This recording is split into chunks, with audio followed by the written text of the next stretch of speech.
Kunlarning birida bir yosh oila uyiga domla chaqirishga qaror qilishibdi. Sababi ularning farzandi kasal bo'lib hech tuzalolmayotgan ekan.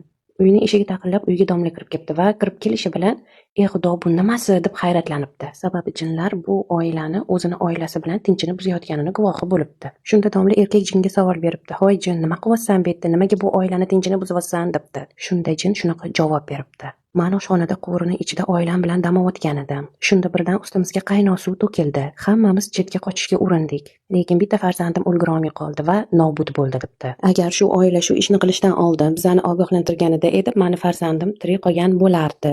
Endi men bu oilani farzandini nobud qilaman" deb gapini tamomlabdi jin. "Qo'y bu ishingni qilma, niyatingdan qaytgan safar bu ishi takrorlamaydi bu oila" deb jinni axiyri domla amallab ko'ndiribdi va bu oilani farzandi ham bir zumda o'ziga ketdi. Qissadan hissa shuki, hech qachon oshxonani rakvinasiga qaynoq suvni oqizmang. Mabodo shu ishni qilmoqchi bo'lsangiz, albatta bismillahni aytib keyin qiling. Bismillahni eshitgan shayton va jinlar turgan joyidan qochadi. Shunda sizlar ularni, ular sizlarni bezovta qilmaydi. Qizlar, men buni o'ylab topmadim. Eshitganimda sizlarga ham ilindim. Fikringlarni kommentariyada kutib qolaman.